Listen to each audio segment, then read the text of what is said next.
Good morning mga kapatid sa Panginoon. Praise God at tayo po ay nandito naman sa presensya ng ating Panginoon upang siya po ay ating masamba, mapapurihan at ating pong mapasalamatan sa lahat ng kanyang mga ginagawa sa ating buhay. Amen ba? At ganoon din sa kanyang ginagawa sa mundong ito. Nasa mundo ba tayo na ginawa ng Diyos sa mundong ito? Kumusta ang mga panicking ninyo sa mga balita ng lindol, the big one? Nagpapanik na ba kayo? Nagpapanik na kayo? Nagkakaroon na ba kayo ng mga extreme preparation dyan sa pagdating ng the big one? Kailan daw dadating ang big one? Yung malakas na lindol sa Pilipinas, natatama daw sa Kalakhang, Maynila at mga karatig lugar. Kailan daw darating? Nasabi na ba ng PHIVOLCS o ng ating pamahalaan? Nasabi na ba kung kailan? Wala pa. Hindi pa nila na-predict kung kailan. Ano ang mga nababalitaan ninyo tungkol sa the big one? Or ilang taon na ba ninyo yan napapakinggan na mayroong darating na the big one? Yung bang mga impormasyon na yan na narinig natin ay naging responsive ba tayo? Tayo ba ay gumawa ng ating tugon sa balita na the big one? Tayo ba ay naghahanda? Tayo ba ay sumali na ba tayo sa mga earthquake drill? Alam na ba natin yung draft, cover, and hold? Alam na ba natin yon? Tinuturo sa mga earthquake drill. Dito ba sa ating lunsod o dito sa mga nakakasakop ba sa atin ay tinuruan na ba tayo ng mga dapat gawin sa mismong oras ng pagdating ng earthquake na yan? Mayroon ba? Kung wala, ay pakisabi sa iyong katabi. Kung hindi ka naghanda, malamang sobra ang gulat mo pagdating niyan. Amen? Kung hindi ka naghahanda, malamang mahihimatay ka at baka hindi ka na makabangon pagdating ng sakuna na yan. Dahil narinig mo lang na yung napakinggan mong the big one ay nangyari pala. O baka magpapanik na lang tayo, wala tayong nagawa dahil wala tayong mga preparasyon sa ating mga buhay. Amen ba? So yan ay scientific, kaya natural yan. Hindi po dyan ginagamit ang sukatang spiritual kung kailan darating ang the big one, maliban na lang na mayroon sa inyong kausapin ng Panginoon na ibibigay niya ang petsa at oras sa iyo kung kailan darating ang the big one.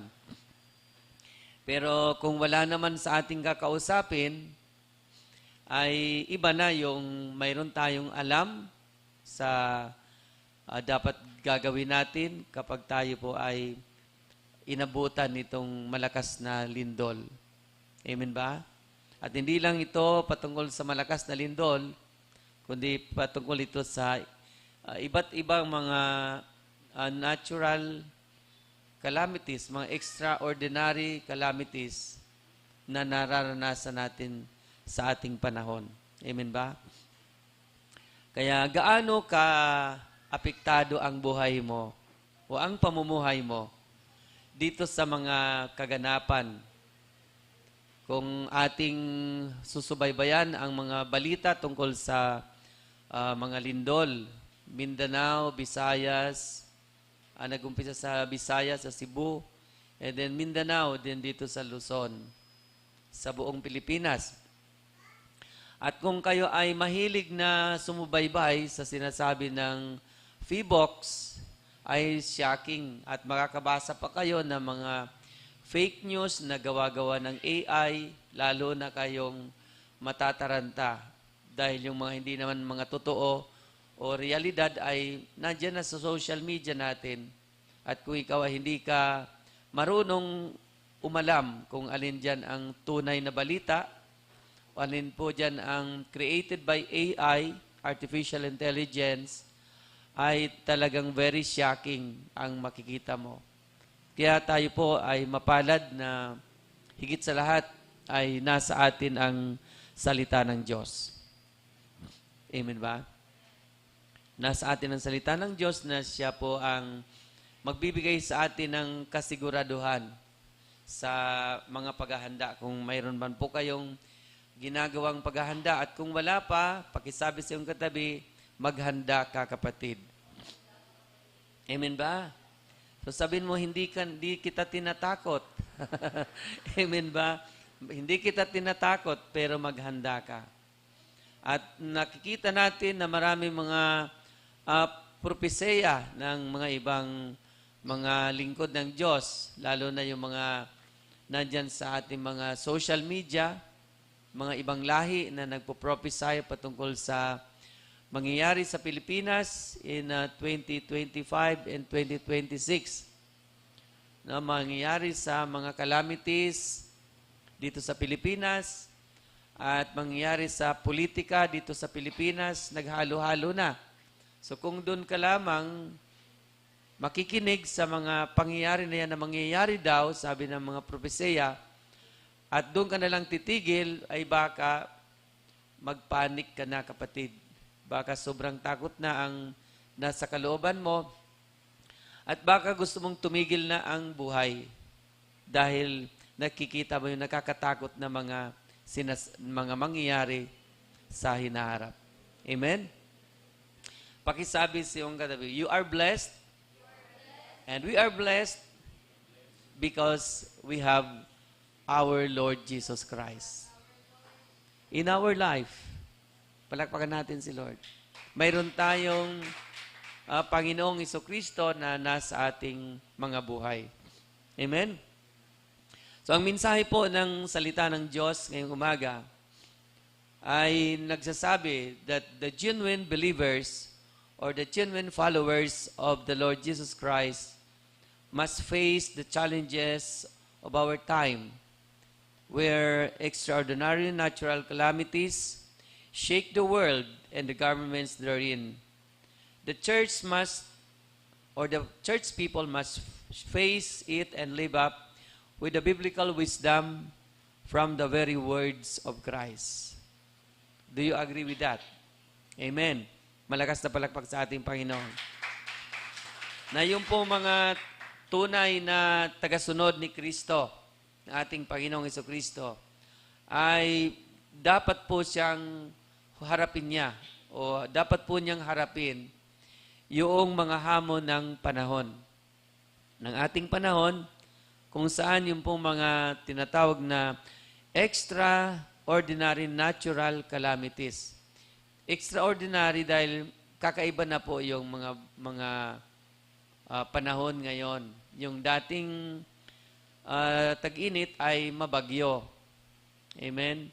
Yung dati namang tag-ulan ay nagiging mainit o tinatawag na nagpapalit yung kinasanayan nating season dito sa Pilipinas.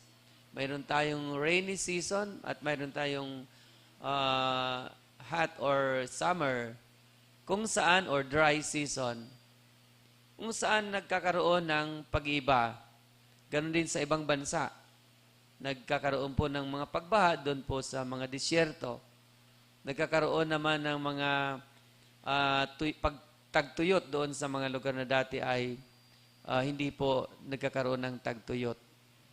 Yan po sabi ng ating pong mga authorities in the United Nations, ito ang tinatawag na epekto ng climate change. Amen ba tayo? Naririnig na ba ninyo yan? Matagal na? Pinag-uusapan nyo na ba yan sa school? Pinag-aaralan yon. So, narinig ko noong panahon ng kampanyahan ng presidential election noong 2022 yata yon.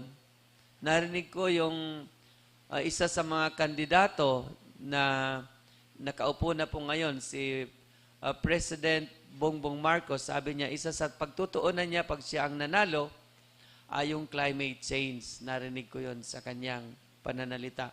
So naririnig na natin ang tungkol sa climate change. Kaya po yung climate change na yan, ito na po yung ating pong nararanasan na nag-iiba yung panahon.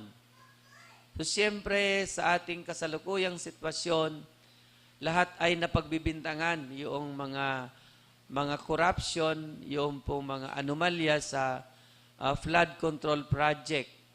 Di ba?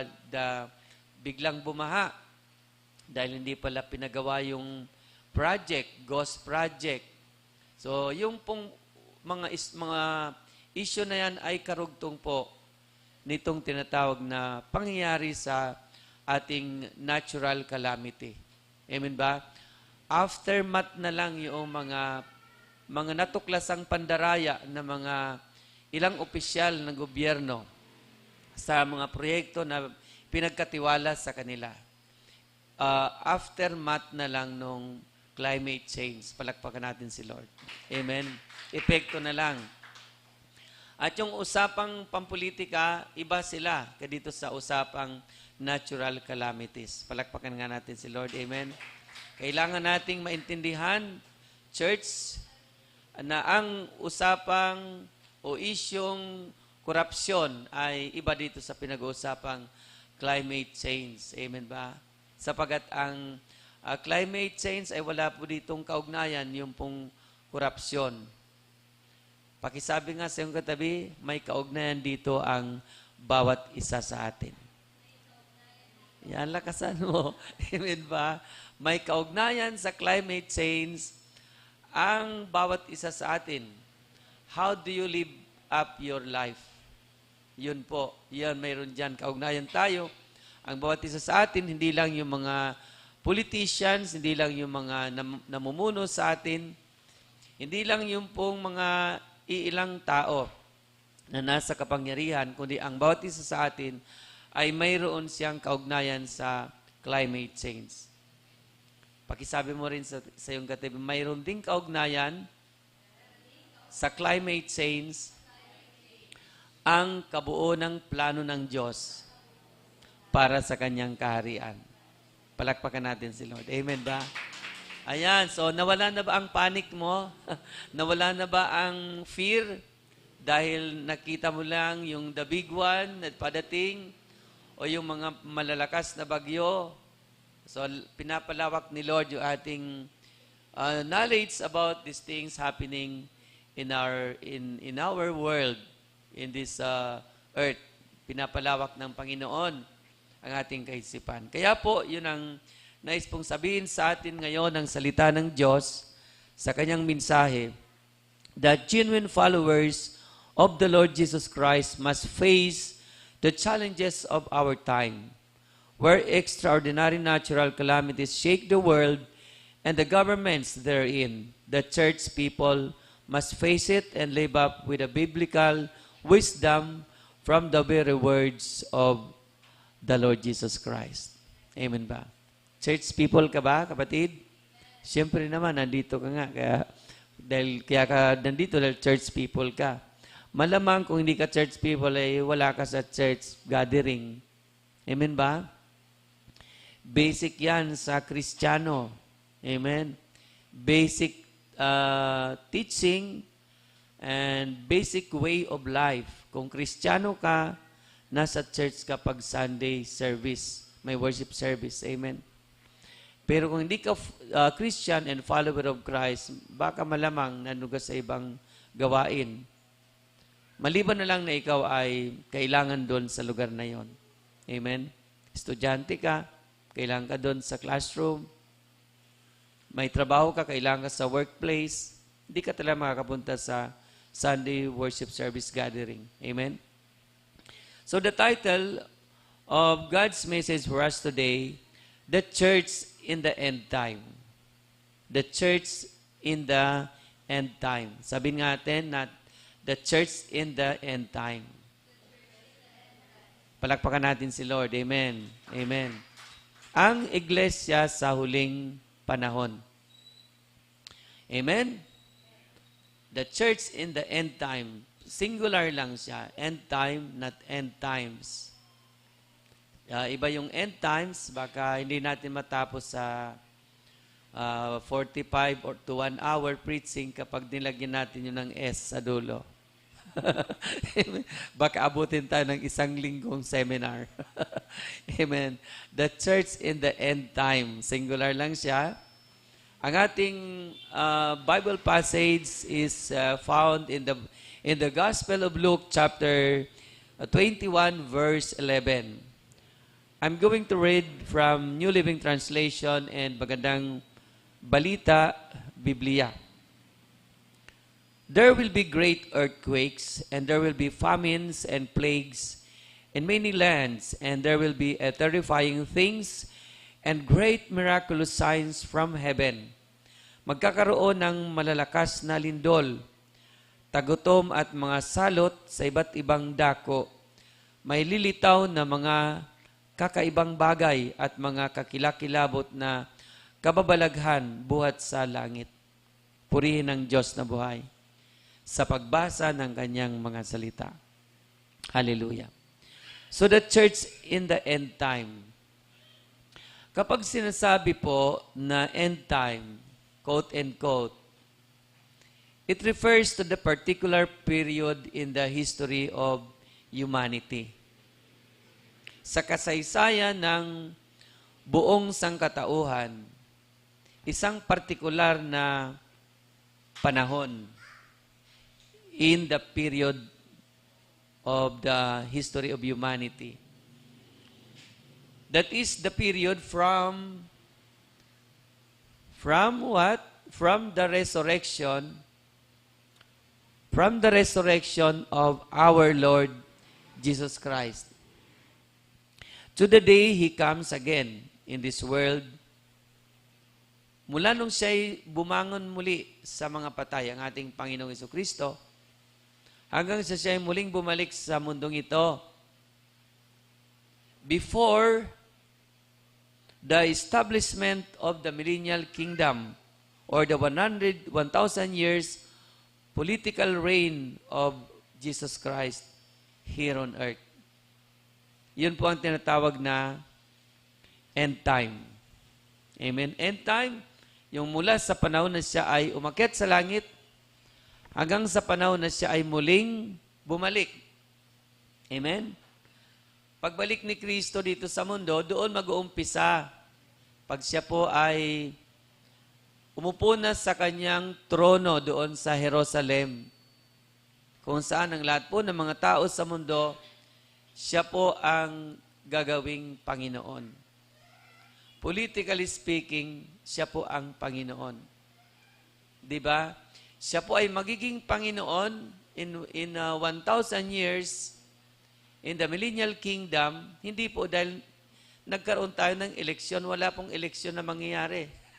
Amen ba? At siya po ay nakatakda na po siya. Kumbaga, He has been appointed to that reign as Lord of the whole earth. Within 1,000 years, yun ang tinatawag na the millennial kingdom. Amen? 1,000 taon na walang kamatayan ng mga tao, 1,000 taon na walang sementeryo na bukas kasi wala pong ililibing dahil wala pong namamatay sa panahon na yon.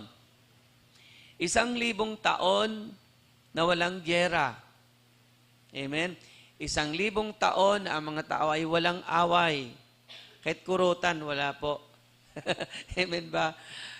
Walang away doon. Kasi yun po ay 1,000 taon ng kapayapaan. Dahil ang nakaupong pinuno sa buong mundo ay ang prinsipe ng kapayapaan, ang ating Panginoong Jesucristo. Amen ba? So marami pang ibang kaganapan. Ang sabi nga, yung cobra ay pwede pong paglaruan ng isang bata. Cobra, di ba? Snake yon. Yung lion ay pwede ring paglaruan ng isang bata. So hindi na po mga gat, yung mga mababangis na hayop. Bigla po silang babait. Ang tawag nga po nung iba, technically speaking, it will be a taste of the paradise. Yung paraiso na kung saan, in the book of Genesis, in chapter 1, in chapter 2, bagong lalang ang mundo, si Adam ay nakikipaghalubilo sa mga hayop at sa katotohanan siya nga po ang nagbigay ng pangalan sa bawat hayop. Ibabalik po yung panahon na yon. Amen ba? Wala pong landslide, walang bagyo, walang tsunami, walang lindol. Puro po pag-unlad, boom ang buong mundo. Magkakaroon ulit ng taste of paradise in 1,000 years. Palakpakan natin si Lord. Kapatid, gusto bang ma-experience yon? Yung 1,000 years na yon? O, saka natin pag-usapan yun. Baka iba-iba yung pagkaintindi. Amen ba? May mga time na maipapangaral sa atin ang patungkol dyan sa tinatawag na 1,000 years reign of Jesus Christ in the millennial kingdom. Amen ba? Okay, hindi na natin masyadong bigyan yun ng diin yung 1,000 years. Ang binibigyan lang natin ng paliwanag ay alin ba sa panahong ito ang tinutukoy na the end time. Ang end time ay umpisa sa panahon na si Kristo ay umakyat sa langit. Nabuhay na muli. Ascension pala. Simula nung siya ay nabuhay na muli, resurrection. Amen ba? From the day of resurrection, doon mag-uumpisa ang end time at matatapos ito doon sa kanyang muling pagbabalik dito sa lupa bago mag-umpisa ang 1,000 years or yung millennial kingdom. Palakpakan natin si Lord. Maliwanag na ba, mga kapatid? Amen ba? Kung ano ang pinag-uusapan nating the end time? Maliwanag na? Baka mamaya tanungin kayo, ano bang napakinggan nyo doon sa pinuntahan yung simbahan? Basta nagsabi siya na mayroon daw the big one. O di ba malayo na? Kaya nga, gusto nating linawin sa isipan nyo na ang end time na sinasabi, ito pong nangyayari sa ating panahon ay parte ng end time. Nandiyan ba tayo? Kaya nga, pag pinag-uusapan po natin ang climate change, ang bawat isa sa atin ay mayroon dyan parte. Bakit? Dahil yung pong mga pagkasira ng kalikasan ay bunga ng ating kasalanan. So, sino dito ang walang kasalanan? Kung wala kang kasalanan, wala kang parte, pwede ka nang umuwi, kapatid. Amen ba? Kung wala kang kasalanan, pwede ka na pong umuwi. Dahil hindi mo na ito kailangan. Wala ka palang kasalanan. Amen? So, dito, binibigyan natin ng linaw na ang end time ay sakop nito itong mga calamities na nangyari sa ating panahon. Kailan ka pinanganak? Anong taon ka pinanganak? Ano ba ang mga matatandaan mo sa iyong pagiging tao na isang malakas na kalamidad na natandaan mo? No? Taga saan ka? Taga Bagong Silang, Caloocan ka ba? Natandaan mo lang ba ang undoy? Yung biglang nagbaha dito, nagaling sa ilog yung baha, yun lang ba natandaan mo? O anong mga kalamidad sa iyong probinsya, kung taga-probinsya ka? So, naka-experience ka na ba ng sunod-sunod na mga bagyo na kakaiba talaga ang naging epekto? Ako ay naka-experience na ako ng mga ganyang calamity na sunod-sunod na bagyo. Halos isang taon ay palagi po na buwan-buwan may bagyo. Nung na-experience ko yung mga natural calamity na yan. Ako pa isa pa po akong elementary school pupil ako nung mga panahon na yan. Na yung pong bagyo ay halos po buong taon. Yung kalsada, hindi na po namin basta-basta madaanan. At nagdumaan lang naman yung panahon na yon. Naka-recover din naman yung aming lugar pagkatapos po ng malalakas na bagyo. Pero yung kasaysayan ay nandun na po siya. Amen ba? So dito sa atin, pag pinag-uusapan yung mga malalakas na mga bagyo, baka kayo ang natatandaan nyo dahil sa kayo po ay mga batang henerasyon, kung taga dito kayo sa Bagong Silang, baka ang natandaan yung bagyong Undoy. Amen? Baka 2007 yun or 2009, ako po ay nasa bansang Qatar nung kayo po ay binaha dito sa Bagong Silang. Galing doon sa creek yung baha, naghalo-halo dito. Wala pang wala pang flood control anomaly na balita. Wala pa. Kaya hindi pa natin pwedeng ibintang yon sa mga nagnakaw ng pera ng bayan. Hindi natin pwedeng ibintang. Dahil yun po ay mga 2007 or 2009 nangyari dito sa atin. Amen ba? So doon po mga kapatid na mga malakas na mga bagyo. Baha, di ba? Yung time na yon nakikita ko sa news, yung Marikina, yung Pasig, talagang yung mga tao talaga ay nandoon nakalambitin sa laylayan ng kanilang bubong habang yung baha po ay pataas ng pataas. Grabe yung kalamidad na yon. Ganon din po yung nangyari doon sa Bisaya, nung Yolanda. Amen ba? Ang dami ring namatay. So marami na tayo na-experience na mga bagyo, malakas na bagyo. Marami tayong na-experience na mga baha. Marami tayong na-experience din na malakas na lindol. So, bago po ako pumunta ng Saudi Arabia noong 1990 ay lumindol po sa Baguio. So, natatandaan ko talaga napakadami din pong namatay.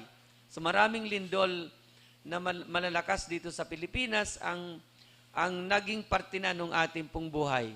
Nung umpisa nung ikaw ay nagkaisip hanggang ngayon. So, ito pong the big one na sinasabi. Mga ilang taon na po natin itong napapakinggan. Amen? Na napakadaming mga tao ang prediksyon ng mga authorities na mamamatay doon mismo sa oras ng tumama ang the big one dito po sa Metro Manila. Dahil maraming mga building ang guguho, marami pong mga lugar ang gigitak ang lupa, dahil yung tinatawag po na mga West Valley Fault at iba pa mga Valley Faults dito po sa Kalakhang, Maynila, at napakaraming mga lugar na tatamaan. Sinasabi na nga ngayon kung saan yan. Amen ba? So yan po ay napapakinggan na natin. Maraming mga paghahanda ang ginagawa ng gobyerno. Nandyan yung mga earthquake drill. Sabi nga nung pinakahuling nabasa ko, mag-prepare na daw kayo ng go bag o yung tinatawag na emergency bag. Nung narinig ko yon, nasa probinsya ko, bumili agad ako ng flashlight. Kahit buksan mo, pastor, yung bag ko doon, nagagaling probinsya, nandun yung flashlight ko kasi baka pag biyahe ko ay yumanig. So, mawalan ako ng ilaw. Kaya dala-dala ko yung flashlight ko. Isang parte yon ng paghahanda. Yung aking mga apo kagabi, tinanong ko, mayroon na ba kayong preparation? Sabi nila, mayroon na po kaming whistle. Ano gagamitin nyo sa whistle? Patutunogin daw nila kapag nagkaroon ng earthquake. O kayo mga kapatid, anong preparasyon? Mayroon na ba kayong isang lalagyan na nandoon na ang mga documents nyo? Ako ay nagpa-canvas na kay Brother Jordan ng tatlong go bag na tinatawag na waterproof. Ilalagay na kasi doon yung document. Kasi pag lumindol, hindi mo mahulaan kung anong mangyari sa mga important documents mo. So nagpa-canvas na ako kay Brother Jordan. Habang nasa probinsya ako, mamaya pag-uusapan namin. Dahil kung available, ipa-deliver na yon para naka-ready na. Hindi mo yung lalagyan ng damit, ha? Lalagyan mo namang ilang pirasong biskit, yung mga prescribed medicine na kailangan mo, flashlight. Sabi ko sa mga apo ko, ako mayroon ako dyan isang whistle sa akin yun. Kayo bumili kayo para sa inyo. Amen po mga kapatid. Nilalatag ko lang yung tinatawag na response natin sa natural calamity na sinasabing darating sa atin. Amen ba? So the end time refers to the particular period in the history of humanity, that is, in the period from the resurrection of the Lord Jesus Christ to the day He comes again in this world, before the establishment of the millennial kingdom or the 1,000 years political reign of Jesus Christ here on earth. Yun po ang message ni Lord doon po sa particular na panahon na yan. Amen ba? Dito po sa ating pong binasang ebanghelyo, in the book of Luke chapter 21 verse 11, bago binanggit ang verse 11, napakadami na po dyan sinabi. Sapagat ang verse 11, ang context po niyan is from verse 1. Luke chapter 21 from verse 1 to verse 21, makikita mo dyan yung tinatawag na nilalaman nitong verse 11. Na dyan po ay nagbibigay si Kristo ng kanya pong mga babala na pagdating po ng huling araw. Sabihin mo nga, huling araw. Yan, pagdating po ng mga huling araw ay magkakaroon ng iba't ibang mga palatandaan. Sapagat nagtanong ang kanyang mga alagad kung ano ang palatandaan bago mangyari yon. Yung kanyang sinasabing mayroong pag-iiba sa panahon na darating. May magti-change ng tinatawag na timeline of event. Palakpakan natin si Lord. Amen. Magkakaroon ng pagbabago ng timeline. O sabihin mo nga, timeline.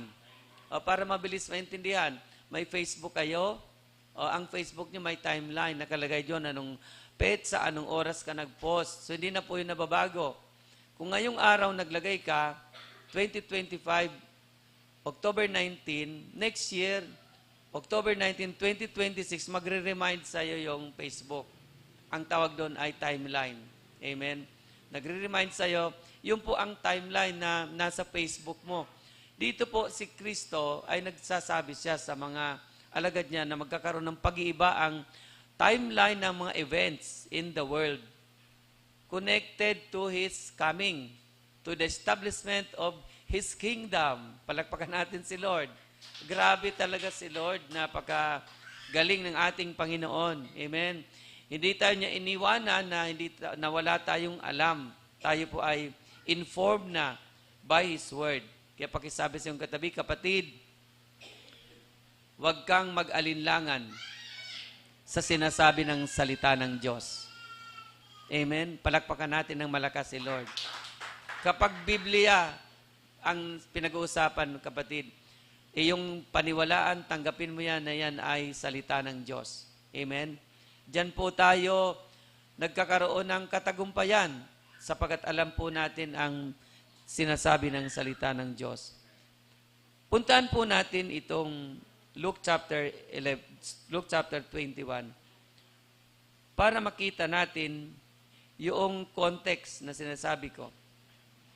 So bago nag-verse 11, ay mayroon na po dyan pinag-uusapan sa verse 5.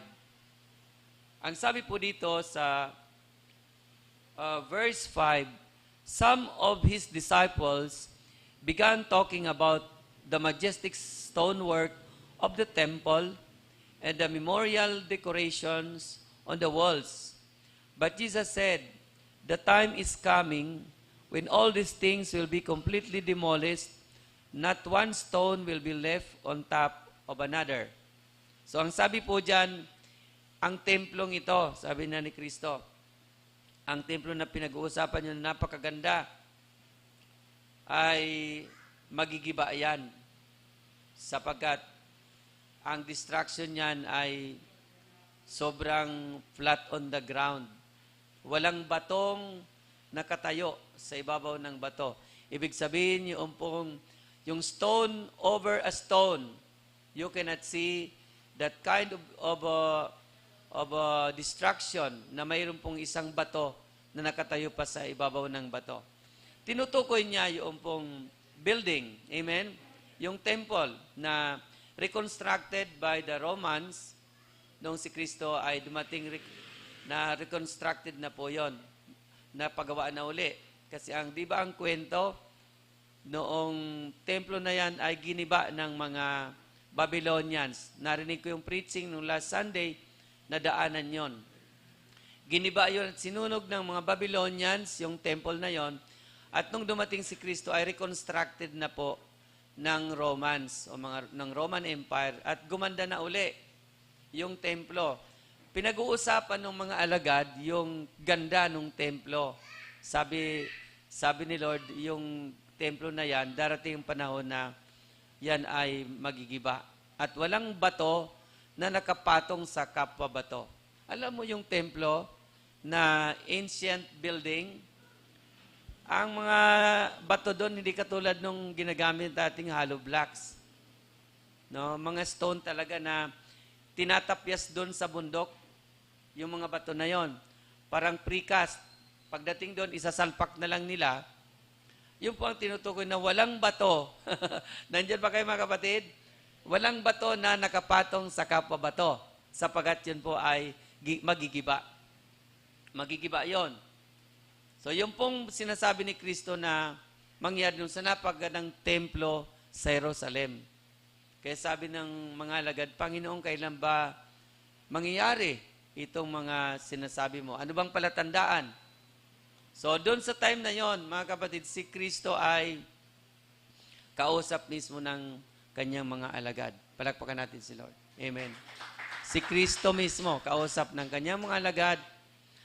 At ang nagsulat ng Book of Luke ay na-witness niya itong ganitong mga sinabi ng ating Panginoon.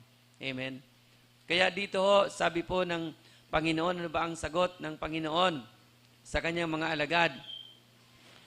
Sa verse 6, sabi diyan, the time is coming when all these things will be completely demolished. No one stone will be left on top of another. Teacher, in verse 7, they asked, when will all this happen? What sign will you show us that these things are about to take place? He replied, don't let anyone mislead you, for many will come in my name, claiming I am the Messiah, and saying the time has come, but don't believe them. Amen?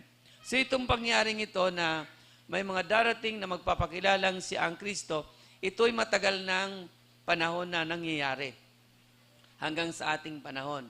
Amen?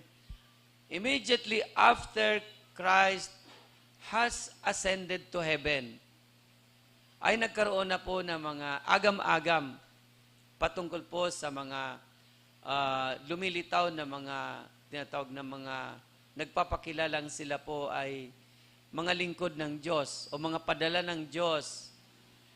Umpisa po sa panahon na si Kristo ay umakyat na sa langit, lalo na nung ang mga alagad ng Panginoon, the first line of the disciples, the 12 apostles particularly, wala na dun si Judas Iscariot. Yung pong mga alagad na yun ng Panginoon, nung sila po ay namatay na rin. Nung namatay na rin po sila, kasama din po doon si Apostol Pablo, nung sila po'y namatay na, lumitaw na po yung pong mga tinatawag na mga bulaan. Yung mga false teachers, false Messiah, false Christ, dumating po hanggang sa panahon natin. So tandaan natin na sa end time, ang unang binagit ng Panginoon within that period ay magkakaroon ng paglitaw ng mga bulaang Kristo. Palakpakan natin si Lord. Yung magpapakilala na, ako ang the appointed one. Sinabi na nga ni Kristo na mayroon talagang magpapanggap. Amen? At nakakalungkot, marami po ang natatangay. Hindi lang sa Pilipinas, kundi sa iba't ibang mga bansa. Doon po umusbong ang iba't ibang mga relihiyon na kumukompetensya sa ating Panginoong Jesucristo. Hindi na po mapapalitan ang katotohanan na si Kristo po ang bugtong na anak ng Diyos at wala na pong ibang bugtong na anak ng Diyos, si Kristo lang po. Amen ba? At siya po ang itinalaga o itinakdang Kristo at tagapagligtas ng buong sangkatauhan. Siya lamang po sa lahat ng mga religious leaders na lumitaw at nagsabing sila po yung padala ng Diyos, isa lang po ang nagkaroon ng kasaysayan sa buhay ng religious leader na yon na namatay ngunit muling nabuhay.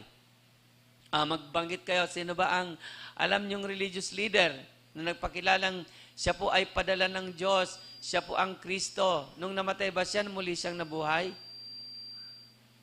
Sino? Wala. Wala akong alam na ibang religious leader o nagtayo ng isang pananampalataya sa Diyos, grupo o relihiyon na namatay pero muling nabuhay. Yung muling pagkabuhay ni Kristo ay magpapatunay na siya po ang tagapagligtas. Palakpakan natin si Lord. Kaya nga yung unang preaching ng mga alagad ay patungkol sa resurrection ni Christ. Lagi po nilang binibigyan ng diin na si Kristo ay namatay pero muling nabuhay. Kaya nga po sila pinersecute dahil sinasabi nila na yung kanilang Panginoon ay muling nabuhay. Kaya nga yung mga alagad ay pinaslang yung iba. Si Pablo ay pinersecute din, nakulong din. At ang unang church ng Panginoon ay pinersecute dahil sa kanilang message that Christ has been resurrected from the grave. Palakpakan natin si Lord. Nabuhay na muli ang ating Panginoon, sabi ng mga unang alagad ng Panginoon. Ngunit nung sila po ay namatay, ay lumitaw na po itong mga bulaang Kristo, bulaang guro. Dito ho sa sinasabi ng Panginoon na magkakaroon ng mga magpapanggap na sila ang Kristo, sabi niya, huwag kayong maniwala sa kanila. Huwag kayong sumunod sa kanila. Amen? And then sabi po dito, sa verse 9, and when you hear of wars and insurrections, don't panic. Kung makarinig kayo ng mga digmaan, mga labanan, ay huwag kayong matataranta. Amen? Huwag kayong magkakaroon ng extreme fear or extreme anxiety, ang sabi ng ating Panginoon. Yes, these things must take place first. Mangyayari muna ang mga bagay na ito, sabi ng Panginoon. But the end won't follow immediately. Pakisabi sa katabi, hindi agad darating ang katapusan ng mga panahon. Amen? Mga kapatid, itong time natin ito, parte ito nung sinasabing, pag dumating na yung mga false messiah, pag dumating yung mga wars, rumors of wars, yun po ay umpisa pa lang. Bakit natin ito binibigyan ng pansin dito sa message? Dahil yung iba sabi nila, ay ang tagal nang sinasabi yan. Paulit-ulit naman lang sinasabi yan ng mga pastor daw, mga preacher daw, mga nangangaral tungkol sa ebanghelyo ng Panginoon. Kayong iba ay nawala na ng pag-asa. Yung iba ay nagkaroon na ng doubt. Yung iba ay disbelief. At yung iba ay tumalikod sa pananampalataya. Dahil dun po sa narinig nilang paulit-ulit naman yan. Hindi naman nangyayari. Dumating si Kristo. Yan po ay totoo, mga kapatid. Kaya kung kapatid, ikaw ay isa ka dun sa nakarinig na paulit-ulit na lang yan. Ayan, may bagyo. Inulit na naman yung preaching kasi may bagyo. May lindol. Inulit na naman yung ganyang preaching kasi may lindol. Kapatid, kaya may preaching na ganito dahil pinapaalala sa atin ng Panginoon. So that everyone may prepare upang maghanda ang bawat isa. Amen? Kaya sinasabi natin na yung pong tungkol sa paglitaw ng bulaang Mesyas ay mauuna sa timeline nitong end time. Amen ba? Magkakaroon mo ng mga bulaang Kristo and then magkakaroon ng mga giyera at mga balita ng giyera, pero wag lang daw tayong magpanik, sabi ng Panginoon. Don't panic. Yes, these things must take place first, but the end won't follow immediately. Hindi kaagad magkakaroon ng katapusan ng panahon. Ilang gerang pandaigdigan na ang dumaan. Umpisa nung sinabi ito ni Kristo. World War I, World War II. Amen? Ngayon ang balita, World War III. Hindi natin alam kung maabutin pa ang World War III bago dumating si Kristo. Amen? So yung pong sinasabing gera ay talagang sinabi na ni Kristo na bago dumating ang takdang panahon ng pagtatapos nitong end time. Amen? Ay magkakaroon muna ng mga gera at mga balita tungkol sa gera. And when, verse 10, then he added, nation will come to war against nation, and kingdom against kingdom. Maglalaban-laban. So in our time, ano ba yung threat of war na naramdam natin sa Pilipinas? In our nation. Ang threat ng war sa atin yung West Philippine Sea. Amen? Na tayo ay binubuli ng China. Di ba? Threat yan. Rumors of war yan. Natutulungan daw tayo ng Amerika na ang awayan daw ito ay tayo daw ang lugi kasi ang talagang naglalaban dito ay Amerika at China. These things are rumors of wars, mga threat. Palakpakan natin si Lord. So, kailangan nating malinaw sa ating kaisipan itong mga pangyayaring ito upang hindi po tayo magpanik. Amen? Mailagay natin sa tamang organisasyon sa ating isip itong mga pangyayari. At wag po na maiwasan po nating tayo ay mag-alinlangan. Umawala na po tayo ng ating pong init sa pananampalataya sa Panginoon. Dahil parang sa tingin natin ay paulit-ulit na lang itong mga bagay na ito. Kapatid, yung pong paulit-ulit na mga bagay na nangyayari sa atin, yan po ay bahagi ng biyaya ng Diyos sa iyong buhay. Bahagi ng kagandahang loob ng Diyos sa iyong buhay. Palagi kang hinihintay ng Panginoon na maunawaan mo ang kanyang plano para sa kanyang kaharian. Hinihintay ka ng Panginoon na ikaw ay lubusang makapanumbalik sa Kanya. Palakpakan natin si Lord. Hallelujah. Hinihintay ka ng Panginoon. Hindi po ito yung tipong dinadaya tayo. No, ang linaw ng salita ni Kristo. Hindi tayo dinadaya, hindi tayo binubola ni Kristo. Ito po ay tunay na sinabi ni Kristo at totoong nangyayari sa ating pong kapanahunan. Purihin ang Diyos na buhay. And then verse 11, there will be great earthquakes, and there will be famines and plagues in many lands, and there will be terrifying things and great miraculous signs from heaven.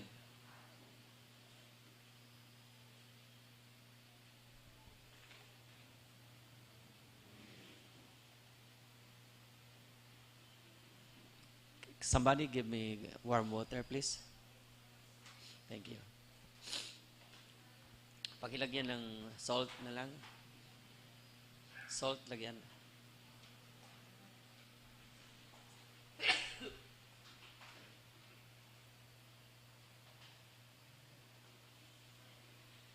Thank you, Lord. Purihin natin ang Diyos sa pangitan natin mga pagpalakpak sa Kanya. Kapuri-puri ang ating Panginoon. Hallelujah. God is good. Amen. He is worthy to be praised. He is worthy to be adored with all our adorations. Hallelujah.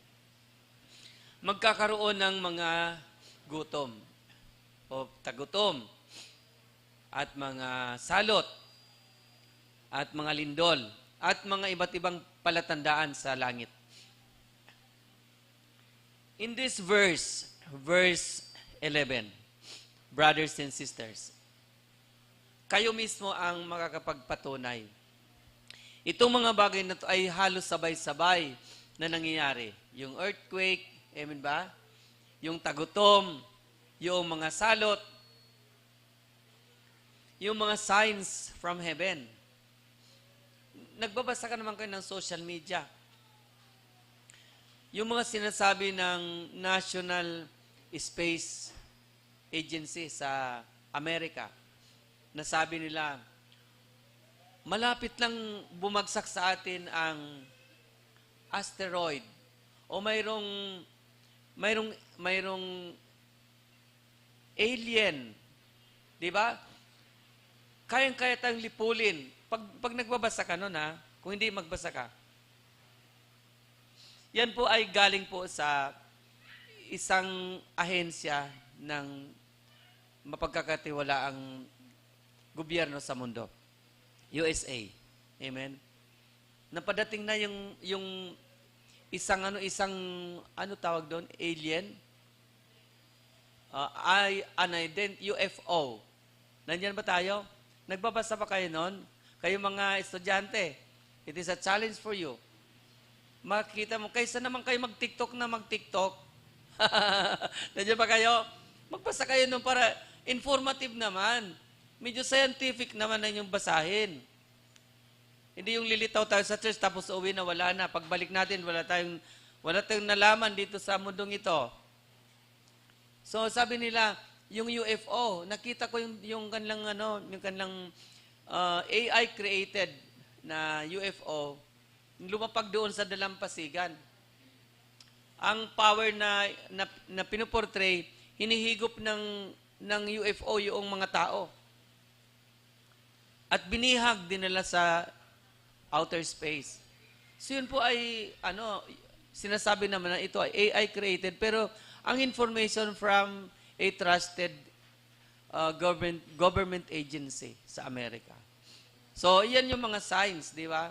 O, itong very recent, nakita nyo sa social media, bakit ang kalangitan o ang sky, puro orange? Di ba? Nakakaiba naman sa Pilipinas, di naman talaga ganyan ang sky ng Pilipinas. Sa isang lugar na ganito, bakit ganyan ang kanilang sky? So, yung mga comments, talagang malapit na ang katapusan ng mundo. Sabi, mag-pray tayo. Magsisina tayo. People of God, ito mga nagsasabi na to, they are not Christians. But what is the message of the church? Ano bang mensahe ng mga tagat-simbahan dito sa nangyayari na to? Kontento na ba tayo na manood sa mga nangyayari, maranasan itong mga kalamidad na to? Kontento na ba tayo? Komplementary na lang ba yung ating pong mga sinasabi? O sasabi natin, bahala na si Lord sa atin. Oo, bahala na si Lord. Pero mayroon talaga tayong dapat gawin upang tayo ay maligtas. Sabi mo sa katabi, maligtas, hindi sa kalamidad, kundi sa kapahamakan. Dahil sa ating pagmamatigas ng ulo, yung hard-headed, stiff-necked people. Anong message sa'yo? Itong the big one na yan, anong message sa'yo? Kung matagal mo na narinig yan, nabalita ang may the big one, ano na ngayon ang hakbang na ginawa mo? Yung hakbang ba na yun ay nagkaroon ng positive impact or a milestone of your spiritual growth and maturity? Naging committed ka ba lalo ngayon na narinig mo na mayroong ganyang mga kalamidad? Ito dumating na yung talagang parang lahat na po ay nayanig. Amen? Nayanig na lahat. Pati mga nasa gobyerno, wala na po silang alam na anong gagawin pag dumating ang the big one. Maliban nun sa mga earthquake drill. Itong recent nga ay dapat daw maghanda na tayo ng go bag. O sa hanggang doon na lang ba tayo? How about our faith in the Lord? Do you discuss it in your family? Do you discuss it with your friends? Do you give a serious attention on this matter as a church people? Nandiyan ba tayo? Bilang mga tao ng Diyos, baka magkagulatan na lang tayo, natapos na po ang alin? The end time. Kailan matatapos ang the end time? Matatapos ang the end time pag si Kristo ay bumalik na. Baka nagulat na lang tayo, tapos na pala ang the end time. So wala na tayong preparasyon sapagkat tapos na nga po ang the end time. Ang tamang preparasyon, mga kapatid, kung hindi ka nakapag-prepare noon, ay itong panahon ng the end time.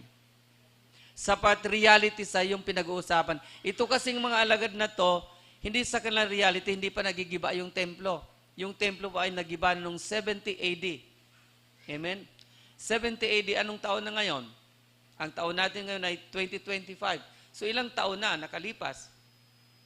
Kung 70 years yung edad natin sa kalendaryo noong nagiba ang templo, gaano na katagal ang idinagdag? Kung 2025 ngayon. Kaya nga mga kapatid, itong end time period na tinutukoy, ulitin ko, kailan ba o alin bang period in human history ang end time? Do you remember what I have said a while ago? From the day or from the resurrection of the Lord Jesus Christ until He comes again. Palagpakan natin si Lord. So kaya nga itong panahon na yan na end time, ito yung masasabi nating paghahandaan natin. Paghahandaan ng mga tao. Church people ka. Yung mga hindi church people naghahanda. Ikaw church people ka, hindi ka man lang naghanda. Anong nangyari, kapatid? Hindi ka ba nag-grow sa faith mo? Hindi ka nag-grow sa Word of God? Hindi ka nakikinig ng message? Hindi ka nag-church? Ano na, kapatid? Kumusta na? Pagkalapit ng katabi mo. Kumusta na, kapatid? The big one na. Amen ba kayo? Nandyan ba kayo? Kumusta na? The big one na. Ano, nasa vocabulary mo ba ang mag-absent sa Sunday service? Nasa vocabulary mo ba ang mag-absent sa prayer meeting? Nasa vocabulary mo ba ang mag-absent sa mga gawain ng Panginoon? Sa amang lugar kayo naroon? Baka sa inyo ang Sunday service ay Friday service. Nasa vocabulary mo ba ang Friday service ay hindi ka dadalo? Kaya nga ito pong panahon ng end time, ang tamang panahon at paborableng panahon para sa atin upang tayo ay maghanda. Amen? Tutuloy na tayo. Yung context ng pinag-uusapan natin, context ng verse 11. Tutuloy na po tayo. Doon na tayo ngayon sa verse 12.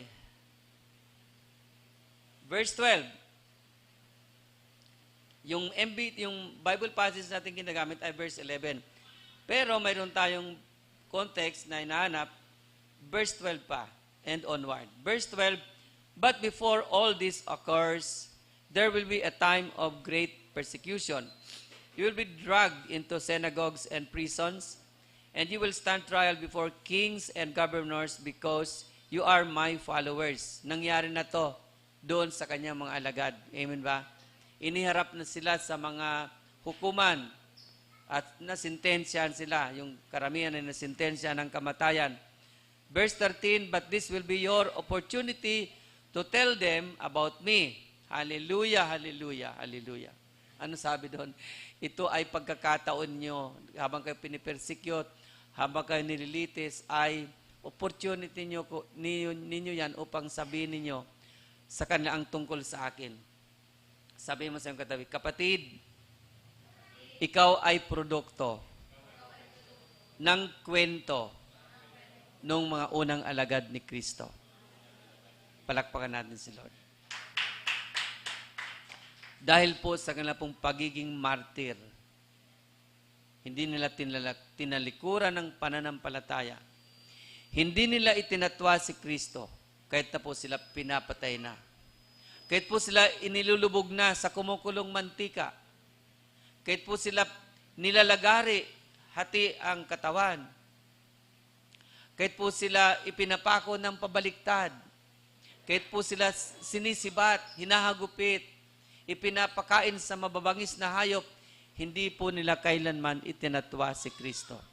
Kaya ikaw po ay produkto nung kanilang pagkukwento tungkol sa Panginoon. Kapatid, pakisabi sa iyong katabi, hindi dapat tumigil sa iyo ang kanilang kwento. Kailangan mong ipagpatuloy ang pagkukwento ng kanilang kwento.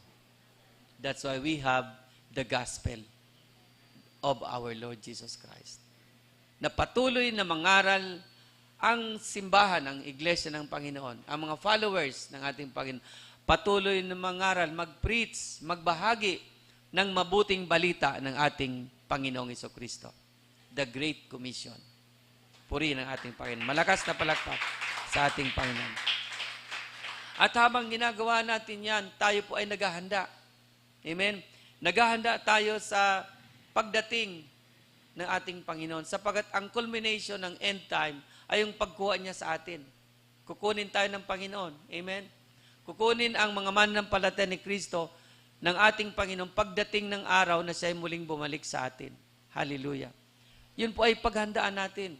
Sino po ang ayaw sumama sa pagbabalik ni Kristo? Pakitaas ang kamay. Yung ayaw sumama kay Kristo, pwede ka nang umuwi. Amen? Dahil hindi mo na to kailangan ng preaching na to. Amen ba? Pero kung ikaw ay gusto mong makasama sa pagbabalik ni Kristo, hallelujah, upang ikaw ay iligtas, mag-stay ka dito, kapatid. Hindi lamang ngayong Sunday, kundi every Sunday. Every time na may gawain ng Panginoon, mag-stay ka dito sa church. Amen ba? Kung anumang mga kadahilanan ang dahilan mo, bakit hindi ka na nag-church, kapatid? This is a call for each every one of us. Panawagan ito para sa bawat isa sa atin na bumalik tayo sa gawain ng ating Panginoon. Bumalik tayo sa gawain ng ating Panginoong Jesucristo sapagkat ito ang panahon na naghahanda tayo sa kanyang muling pagbabalik. Walang makakapagsabi kung anong petsa at anong oras ang kanyang pagbabalik. Ngunit itong mga palatandaan na ito na sinabi niya ay tunay na nararanasan na po natin. Reality na sa ating panahon. Hindi na po ito isang kwento ng mga alagad. Ito po ay isa na pong katotohanan at realidad sa ating pong panahon. Earthquakes, famines, rumors of wars. Mga palatandaan mula sa langit. Amen ba? Nakakita ba kayo nung isang lugar dito sa Pilipinas o ilang lugar na yung po mga ibon ay, lahat po ng mga ibon ay sa isa pong direksyon pumunta. At nabalitaan ko pagdating ko dito sa church, sabi ni Pastora, pati yung pusa natin parang nag-iiba yung kanyang behavior. Nasisense daw nila yung, sabi daw, mayroon yata siya nabasa, nasisense daw ng mga hayop kung mayroong padating na kalamidad. Totoo yun, amen? Nasisense ng mga hayop, nagtatakbuhan, nababalisa sila. Nagiging warning na rin, palatandaan para sa atin. Kung itong lahat ng ito, mga kapatid, natural calamities, ang behavior ng mga hayop nag-iiba, ano ang mensahe nito sa'yo? Kung hindi ka naniniwala pa sa Biblia, ilabas mo na ang Biblia. Pero anong message sa'yo nitong mga nangyaring ito, kapatid? Itong sunod-sunod na mga lindol dito sa Pilipinas, anong message nito sa'yo? Amen ba? At yung mga nangyari na yun, ay lahat po yan ay sinasabi ng Biblia na mangyayari in preparation sa muling pagbabalik ng ating Panginoong Jesucristo.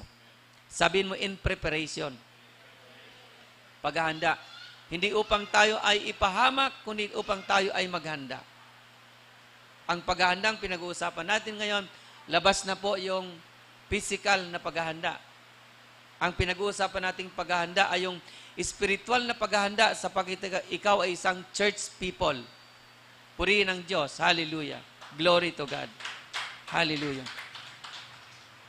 In verse 13, but this will be your opportunity to tell them about me. So don't worry in advance about how to answer the charges against you. For I will give you the right words and such wisdom that none of your opponents will be able to reply or refute you. Even those closest to you, your parents, your brothers, relatives, and friends will betray you. They will even kill some of you. And even everyone will hate you because you are my followers. But not a hair of your head will perish. By standing firm, you will win your souls. Amen ba? Maililigtas mo ang iyong sarili, kapatid. Hello? Paano ko maililigtas ang sarili ko? Kung ako ay sinibat na, paano ko maililigtas ang sarili ko kung ako ay binaril na? Paano ko maililigtas ang sarili ko kung ako ay inilagay na sa kulungan dahil sa pananampalataya sa Panginoon. Di ba naalala nyo, sabi ng Panginoon, yung nagsisikap o yung nagnanais na iligtas ang kanyang sarili, ang siyang mawawalan nito. Ngunit yung hindi niya pinapahalagahan ang kanyang sarili, ang siyang magkakaroon nito. Amen ba? Ang sinasabi po ditong may spare ang ating soul. Sabi diyan, verse 19, by standing firm, you will win your souls. Ibig sabihin, kapag ikaw ay nanindigan sa iyong pananampalataya sa ating Panginoong Hesukristo, ano man po ang mangyari, by natural calamities, extraordinary, natural calamities, ka-extreme naman ito, Lord. Kapatid, kung hindi mo bibitawan ang iyong pananampalataya, you will win your souls. Palakpakan natin si Lord. Sapagat pag dumating po ang ganito mga natural calamities, marami po mga church people ang mawawalan po ng pananampalataya. Marami mga church people ang babalik sa dating buhay dahil po sa hirap ng mga impact nitong natural calamities. Bakit to? Dito, ilagay natin dito sa ating kalagayan sa Pilipinas. Sa atin sa Pilipinas, ang dami ngayong kalamidad. At ang utang natin ay trilyon-trilyon. Nandiyan ba tayo? Mahal ang mga bilihin. Mahirap maghanap ng trabaho.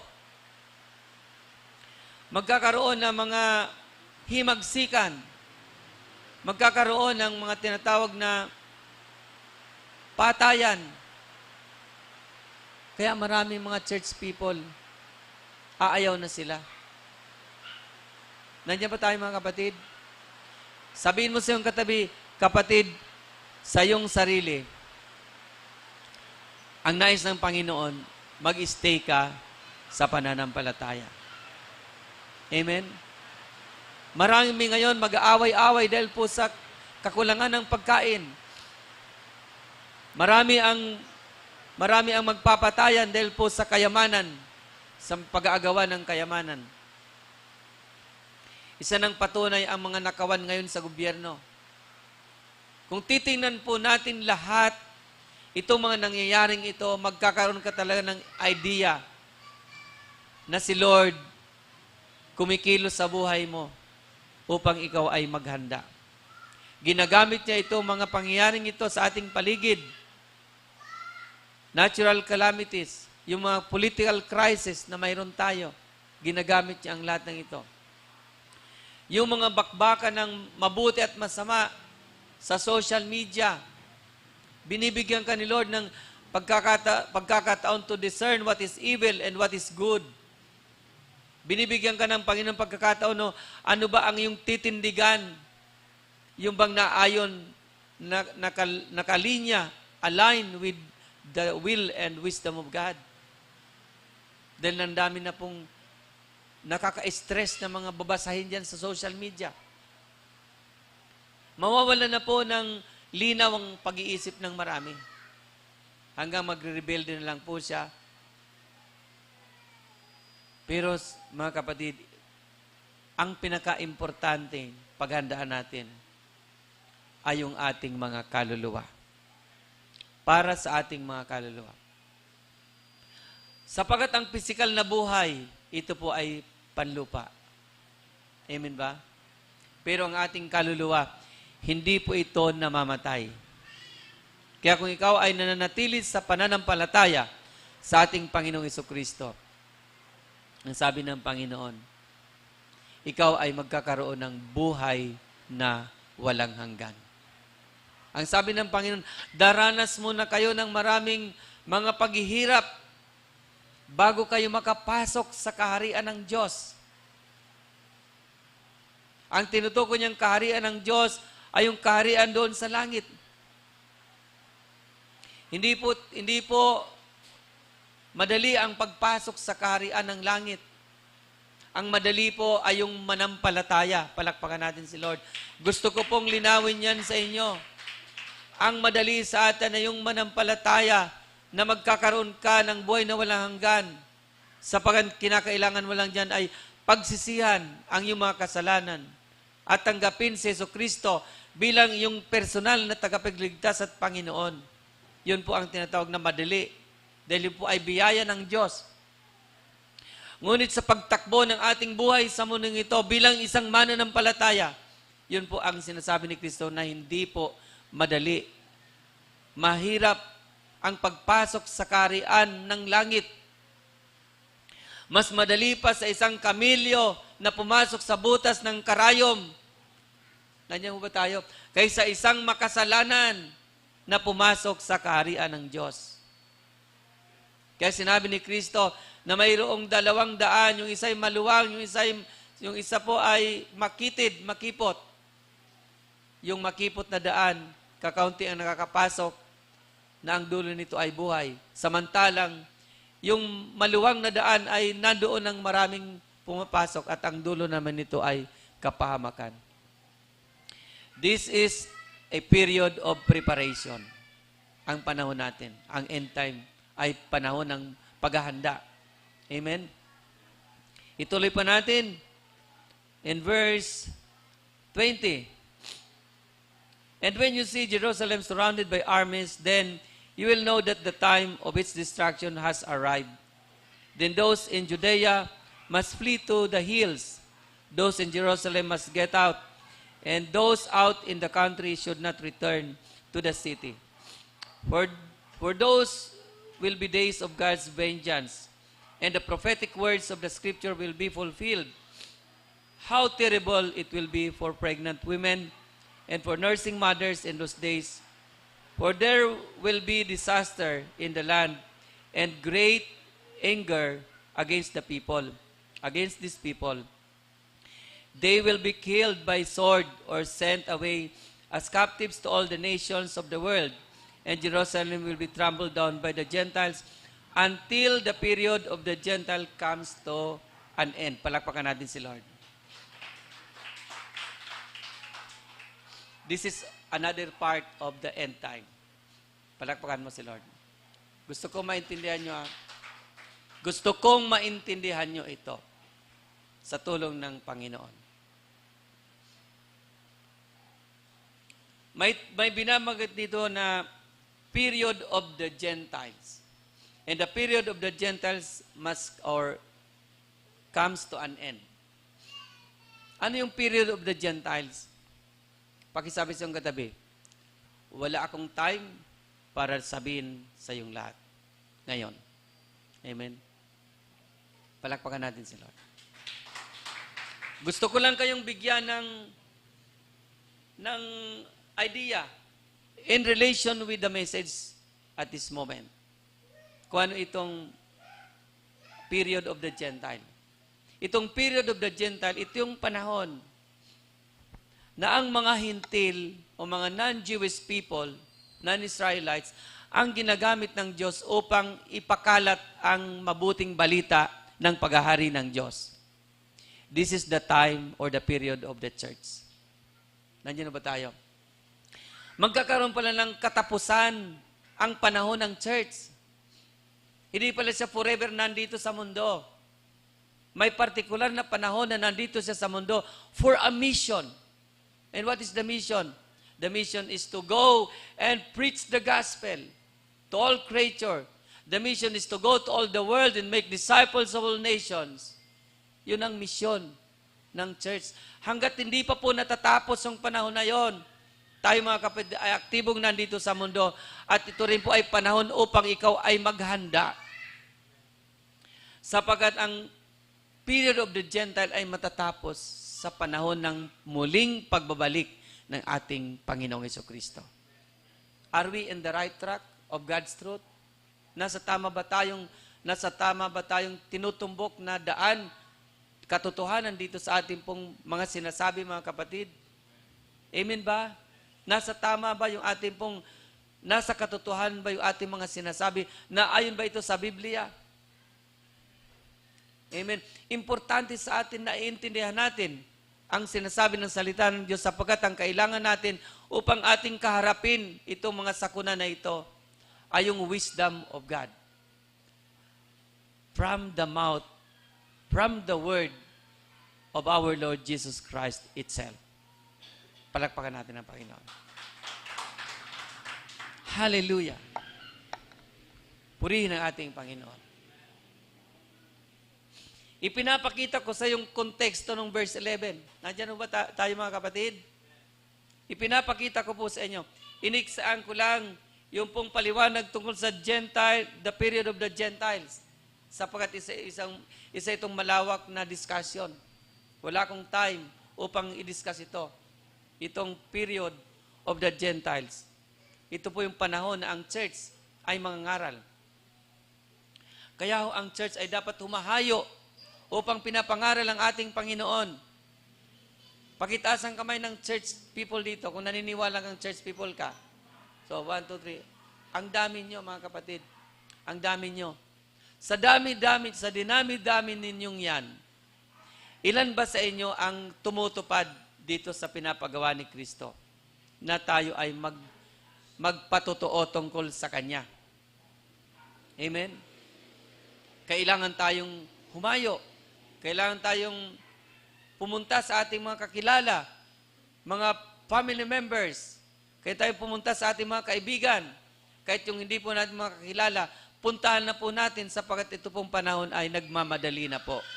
Palakpakan natin si Lord. Nagmamadali na po ang panahon. Niyayanig na tayo ng iba't ibang magnitude ng mga earthquakes sa iba't ibang lugar dito sa Pilipinas, Luzon, Visayas, and Mindanao. Niyayanig na tayo ng iba't ibang mga earthquake na mga political issues. Iba't ibang pagyanig na mga lindol sa iba't ibang parte ng ating pamumuhay.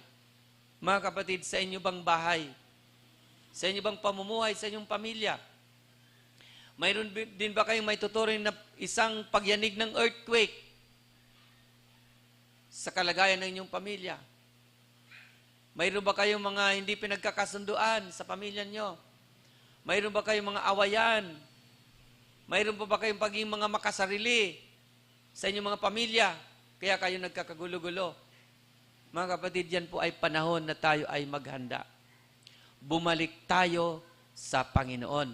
Bumalik tayo sa pananampalataya. Maging committed ka sa gawain ng ating Panginoon sapagkat ang end time is a time of preparation for the church para sa muling pagbabalik ng ating Panginoong Jesucristo.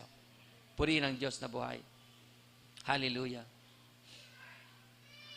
Dito po, sa message na to ng ating Panginoon,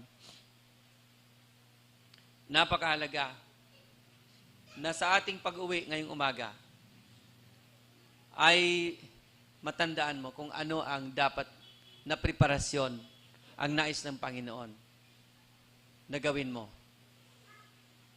Gamit itong tinatawag na mga natural or extraordinary calamities. Ano po ang sabi ng Panginoon? Tumalon po tayo. Ang sabi po niya, sa verse 34 hanggang verse 38. Hallelujah.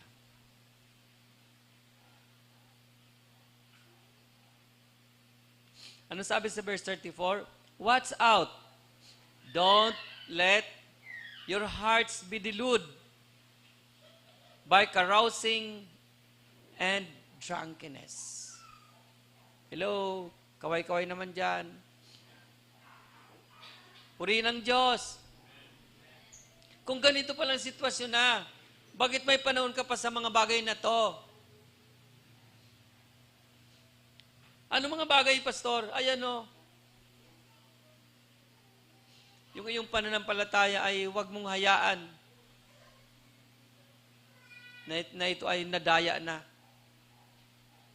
At huwag mong hayaan na ito na yung mga pagyanig sa ating paligid. Ito na yung salita ng Diyos. Tapos, busy ka pa rin sa alak. Alak, alak, alak pa. Maglasingan pa tayo. Mga kapatid, ayan sinasabi ng salita ng Diyos, this is not my own word. This is the word of our Lord Jesus Christ from His own mouth. Sinabi niya. Yung pagpapakasaya ng labis-labis, parte dito, parte doon, wala ka ng panahon sa iyong pananampalataya. Dahil ang naghahari sa ating buhay ay kasalanan, mga pagsuway sa kalooban ng Panginoon. Hello, hello, hello, hello, people of God. Nandiyan ba tayo? Can we give the Lord the best clap offering that is worthy of Him? Hallelujah. Hallelujah. Yung puso natin ay tumitigas sa Panginoon. Hindi tayo nakikinig sa sinasabi ng Panginoon. Hindi natin hinahakbangan ang mga instruction ng Panginoon sa ating buhay. Hallelujah. Verse 35.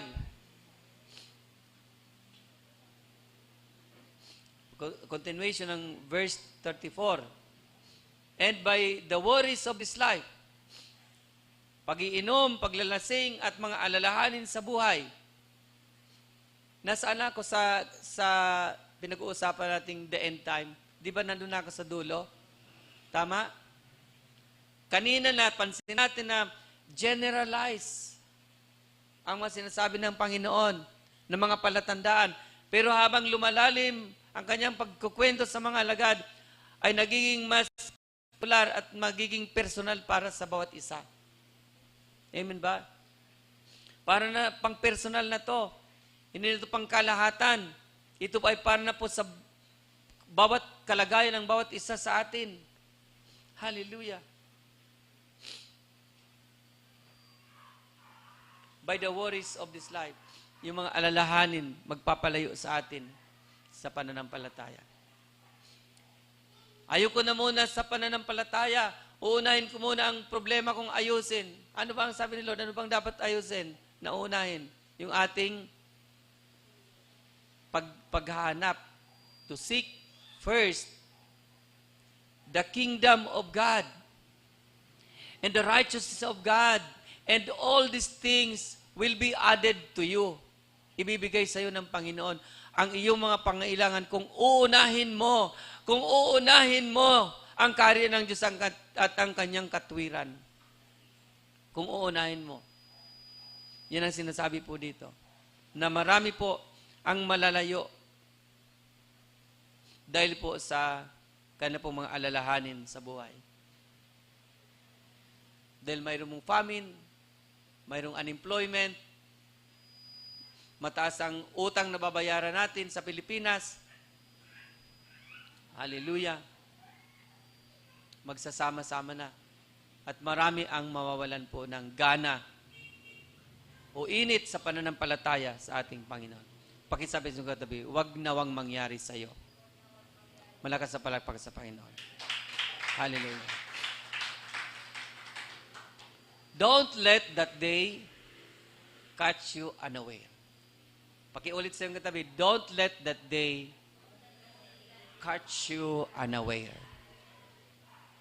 Ano yung ibig sabihin niyan? Alin bang tinutukoy niyang that day? This is the very day Christ will come again. Huwag mong hayaang dumating si Kristo. Bigla ka lang nagulat, dumating na pala si Kristo sa kanyang muling pagbabalik. Kaya ano po ang tagubilin sa atin?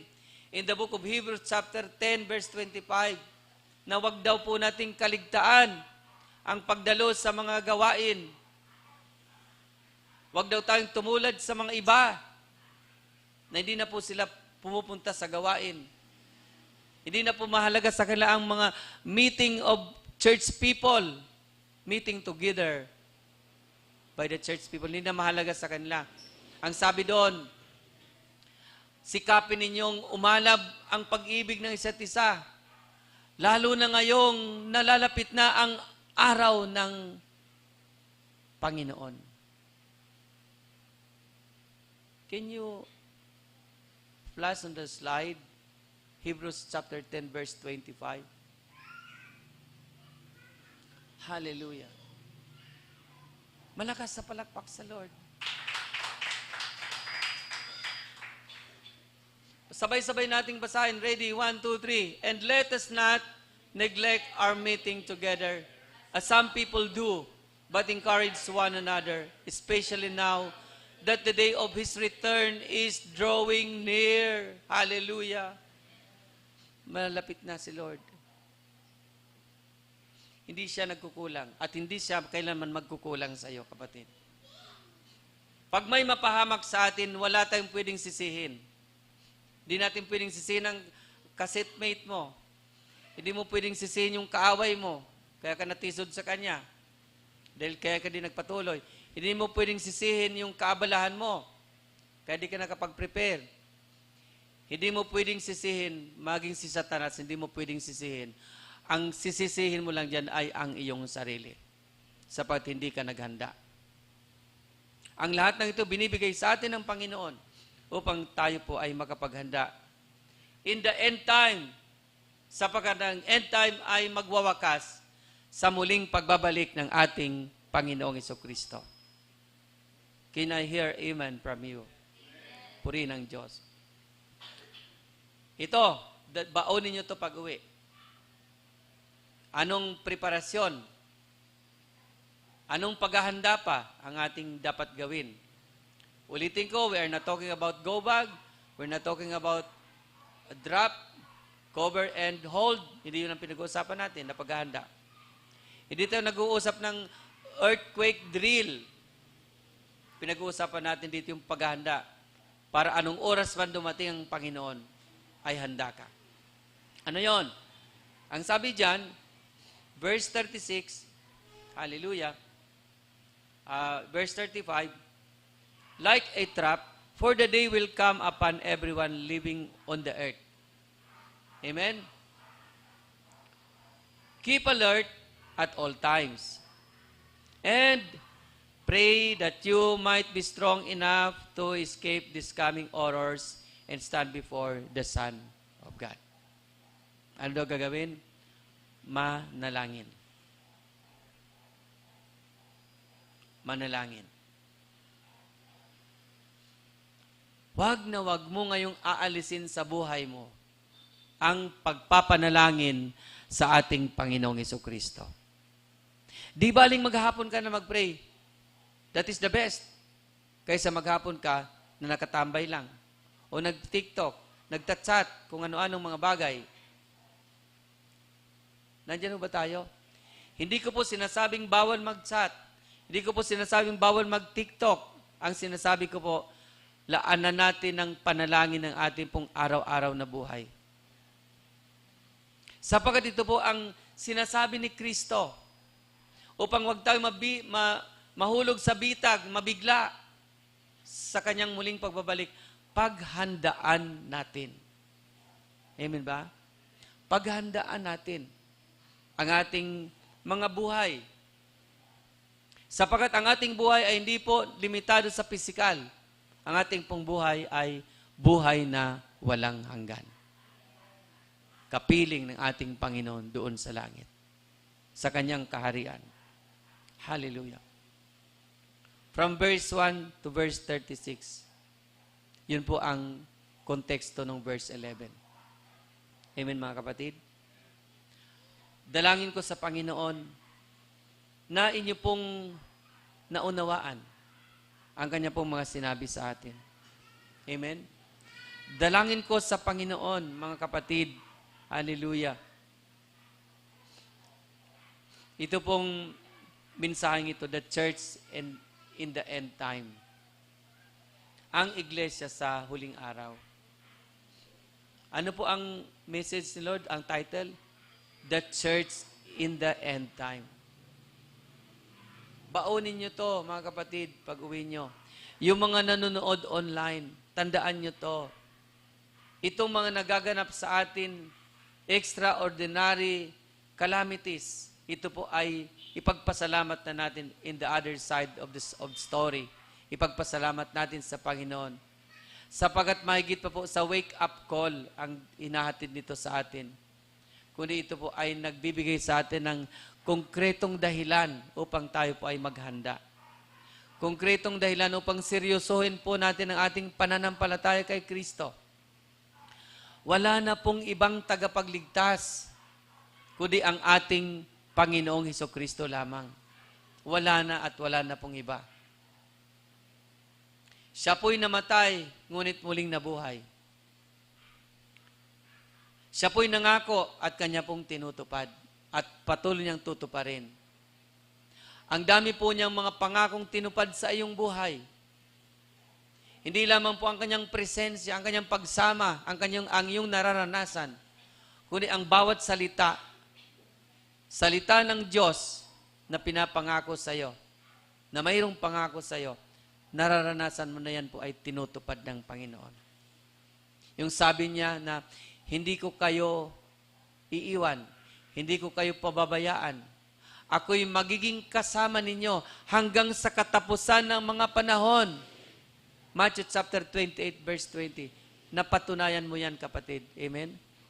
Kaya po, ako po ay nagpapasalamat sa Panginoon sa mensaheng ito, that genuine believers or the followers of our Lord Jesus Christ, they will face the challenges of our time,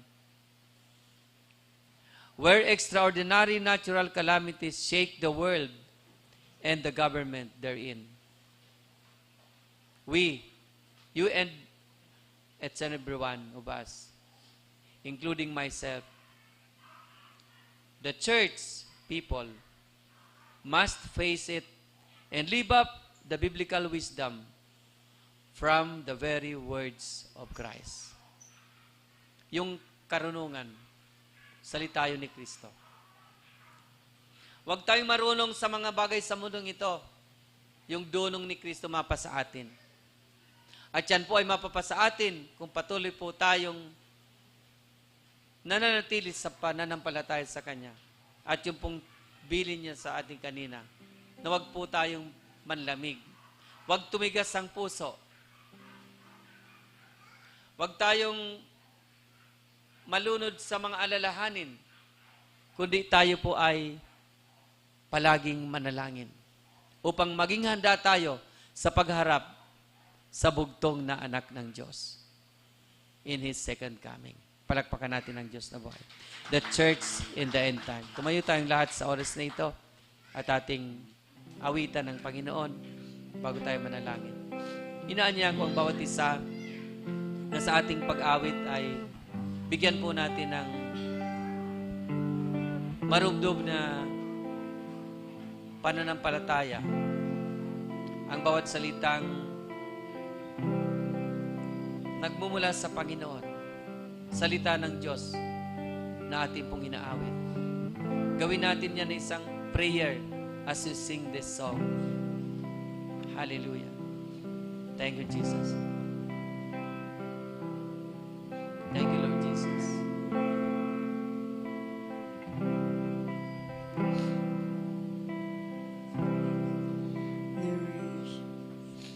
Thank you, Jesus. Falling down to worship, to sing the song of ages to the Lamb. Glory, glory, glory to God. And all have gone before us. Let us open and our all lips will and offer believe. this song to the Lord We'll sing the as a prayer song from of your heart. ages to the Lamb. Hallelujah. Jesus, Jesus. 1,000 generations Hallelujah. falling down in We thank you, Lord, worship for your to presence. sing the song of ages to the Lamb. Maraming salamat, Panginoon, sa iyong pagsama And sa amin. all have gone before us. Purihin ka, O And Diyos. all who will believe Sambahin ang iyong dakilang will pangalan. sing the song of ages to the Lamb. Your name is the highest. Your name is the greatest. Your name Hallelujah, hallelujah. stands stands above them all. All thrones Gawin and nating panalangin yan, mga dominions, kapatid. all powers and positions, your name stands above them all. Thank you, Jesus.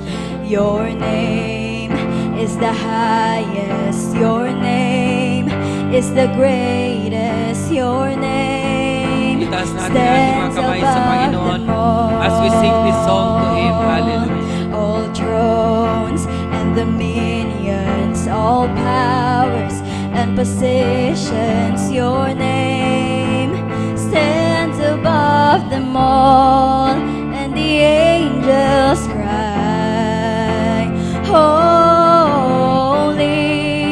All creation cries, holy.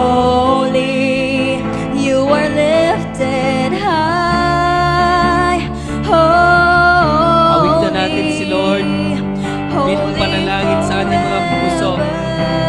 Siya ay napakabuting Diyos. Hindi niya tayo hinahayaang malayo sa Kanya. Kundi patuloy ang Kanyang pagpapastol sa atin. Palagi niya tayong tinatawagan. Palagi niya tayong pinapangalanan sa pagitan ng Kanyang mga mensahe na pinapaabot sa atin. Pinakatagpo niya tayo. You are being called by your name. And the angels cry, Tinatawag ka ng Diyos sa iyong pangalan. Sapagkat hindi ka estranghero sa Kanya. Kilala ka ng personal ng Panginoon. Sapagkat ikaw ay isang tunay na mananampalataya ng ating Panginoong Jesucristo. Hindi niya sasabihin sa iyo na hindi ka niya nakikilala. Katulad noong mga hindi naghanda sa kanyang pagparito. Kumakatok sila sa pintuan. Nung ipinilid ang pinto, sabi ng Panginoon, pagbuksan mo kami. Sabi ng Panginoon, lumayo kayo, mga mapagawa ng masama. Hindi ko kayo nakikilala. Kapatid, iba ka sa Panginoon. Ikaw ay kilala ng Diyos. May ugnayan ka, may relasyon ka sa Panginoon. Sapagkat tinanggap mo siya ng personal sa iyong buhay bilang tagapagligtas at Panginoon. Kung kailanman yun nangyari sa iyong buhay, maaaring nakalimutan mo na. Pero tandaan mo, ang Diyos kailanman hindi yun nakalimutan sapagkat yun ay nakatala sa kanyang aklat ng buhay. Na minsan sa buhay mo ay sinampalatayan mo, sinampit mo sa iyong puso, sa iyong labi, na si Kristo ay yung tagapagligtas at Panginoon ng iyong buhay. Maging kayo mga kapatid, joining us online, the same message ang pinapaabot sa inyo ng Panginoon. Hallelujah! Kung sino man po sa inyo ang dumaranas ng mga pag-aalinlangan sa pananampalataya, dalangin ko na ang pagtulong ng Diyos ay iyong maranasan sa iyong buhay. Magkaroon ng revival sa iyong buhay spiritual. I speak it in the name of Jesus na mangyari sa iyong buhay. Ang revival in your spiritual life na muli kang maging aktibo sa gawain ng Panginoon. Hindi ka isang religyoso, kundi ikaw isang anak ng Diyos.